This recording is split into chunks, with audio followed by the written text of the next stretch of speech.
Pues muchas gracias y yo voy a ser extremadamente breve porque me parece que lo que tiene interés obviamente en esta mañana es escuchar a Pilar, ¿no? Y también seré breve porque los elogios que yo pueda dirigir a Pilar y al trabajo que ha estado haciendo durante estos años no diré que tienen que ser descontados, pero tienen que ser contextualizados. Simplemente porque Pilar es licenciada en Derecho por la Universidad Complutense, igual que yo, aprobó las oposiciones de Inspectora de Finanzas del Estado, igual que yo, y actualmente pertenece al Cuerpo de Inspectores de Hacienda y al de Interventores y Auditores del Estado, igual que yo. Luego, cualquiera puede entender que me parece una magnífica carrera profesional, tiene la mejor base profesional y personal para afrontar la tarea que le ha sido encomendada en esta legislatura y tiene además una larguísima experiencia práctica dentro de la administración pública y singularmente dentro de nuestro ministerio, ¿no? Del ministerio donde ha ocupado numerosísimos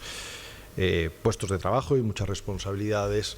La última en la anterior etapa de gobierno del Partido Popular hasta el año 2004 como jefe de gabinete del secretario de Estado de Presupuestos. Por lo tanto, todo elogios y todo parabienes. Dos palabras, porque cuando uno le da un micrófono no puede dejar de hacerlo, para también introducir mínimamente el tema, ¿no? Yo creo que cualquier ciudadano español tiene la percepción de que las transformaciones que ha vivido el Estado, el país en los últimos 35 años, es decir, a partir de los primeros 80, han seguido un ritmo diferente en las administraciones públicas y en el conjunto de la sociedad. El cambio, por decirlo de una manera rápida, ha sido mucho más intenso y mucho más profundo en el conjunto de la sociedad del que ha experimentado la propia administración pública. Si uno mira a nuestro tejido empresarial, mira a nuestra realidad política, mira a nuestra estructura social, mira a nuestros esquemas de valores, mira, en fin, cualquier otra cosa, nuestra potencia deportiva, por decir algo que no tiene nada que ver, pues posiblemente lo que hay en el año 2015 tiene muy poco que ver con lo que había en 1980. Cuando uno mira las administraciones públicas, indudablemente ese proceso de transformación también se ha producido, pero posiblemente se ha producido a un ritmo distinto y en términos generales más lento. Hay una explicación bastante obvia sobre por qué eso ha ocurrido, ¿no? Y es que las administraciones públicas a lo largo de las últimas décadas han estado inmersas en varios procesos de transformación simultáneos y posiblemente eso ha introducido una complejidad que ha dejado algunas cosas en el camino. ¿Qué procesos son esos? Bueno, evidentemente la transformación general de una administración pública extraordinariamente pequeña en términos cuantitativos a una administración pública típica de un estado del bienestar. Conviene recordar que en 1978 España era uno de los países, si no el menor, creo recordar, de la OCDE con menor presión fiscal y con menor dimensión del sector público. Es decir, el sector público español era más pequeño, por poner un ejemplo, que el norteamericano, pero un ejemplo de pequeño, o sea, no tenía absolutamente nada que ver con la dimensión de las administraciones públicas europeas, con las que nos... por lo tanto, ahí durante prácticamente una década o poco más de una década, en los años 80,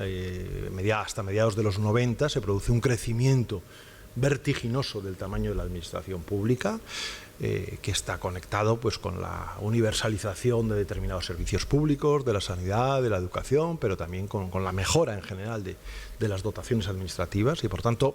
el primer efecto es el paso de una administración mínima, por decirlo de una manera, a una administración propia de un estado de bienestar, pero al tiempo que se produce ese efecto se produce un doble fenómeno de integración europea y de descentralización interna. Es decir, por un lado, inmediatamente se pone en marcha el proceso de integración a la Unión Europea con toda la transferencia de recursos y responsabilidades que eso supone, pero simultáneamente, a partir de la aprobación de la Constitución, se empieza un proceso de descentralización interna y, por lo tanto, de traslado de recursos y responsabilidades a niveles regionales o locales. Bueno, todo esto hecho a la vez, es decir, crecimiento muy significativo, integración en estructuras supranacionales o europeas, que no son exactamente supranacionales, y descentralización interna, evidentemente someten a las administraciones públicas, a sus procedimientos, a sus recursos humanos, en fin, a toda su estructura, a unas tensiones enormes que no siempre quedan bien resueltas. Y por eso, desde el momento, sobre todo en que, digamos, se consolida el proceso de integración en la Unión Europea y a su vez se concluye, es mucho decir, pero en fin, se termina de definir en sus perfiles básicos el modelo de descentralización regional interno, es absolutamente imprescindible abordar una especie de revisión sistemática del conjunto de las administraciones. Esa idea yo creo que estaba claramente presente en el programa electoral del Partido Popular con el que se abordó el último proceso electoral, y es el encargo que claramente recibe el Gobierno y gestiona el Gobierno, como ahora nos explicará Pilar Platero. Es verdad que sobre los deseos de abordar una reforma sistemática del conjunto de la gestión de las administraciones públicas se impone, como en tantas otras áreas de gobierno durante los últimos años, una urgencia que condiciona en gran medida los procesos de reforma, que es la urgencia presupuestaria. Esto es relevante, pero quizá no tanto, y ahí me pesa, como probablemente le pese a Pilar, el casco de funcionario del Ministerio de Hacienda, ¿no? Probablemente es a partir del Ministerio de Hacienda, a partir del control del gasto, cómo mejor se pueden forzar determinados cambios que de otra forma son muy difíciles o sobre los que se presentan muchas resistencias organizativas. Es decir, que aquí cuando, yo qué sé, se ponen en marcha los procedimientos de pago en plazos razonables a los proveedores para terminar con la mora comercial que se ha convertido en un vicio que perjudica enormemente el funcionamiento de la actividad económica del país, o cuando se tratan de delimitar correctamente los niveles de responsabilidad entre el nivel local, el autonómico y el central, o cuando se tratan de establecer normas más estrictas y controlables de estabilidad presupuestaria en todos los niveles de gobierno, estamos aplicando o estamos aprobando normas financieras, pero al tiempo estamos transformando los modos de trabajo de las administraciones públicas. Y por lo tanto, a través de una vía inicialmente un poco forzada por la circunstancia y por la coyuntura, se ha ido cambiando de una manera muy clara el modelo estructural que soporta nuestras administraciones públicas. Y yo aquí me quedo porque simplemente quiero dejarle el toro en suerte a Pilar, pero insisto, estos años han sido años de enorme trabajo, desde luego, lo decía Ignacio, de gran trabajo legislativo. En lo que al trámite en el Congreso se refiere, podéis tener la seguridad de que las leyes van a estar aprobadas exactamente dentro de 15 días, es decir, está ya aprobado en la mesa de la Comisión el trámite legislativo. Tramitamos las dos leyes con delegación legislativa plena, con lo cual las vamos a ver en comisión y van a estar remitidas al Senado antes de que termine el mes con toda seguridad, con lo cual van a ver la luz. Por lo tanto, a partir del mes de septiembre vamos a tener una nueva estructura legal de soporte del funcionamiento de las administraciones públicas, lo cual sin duda es una transformación de enorme calado en el funcionamiento del sector público.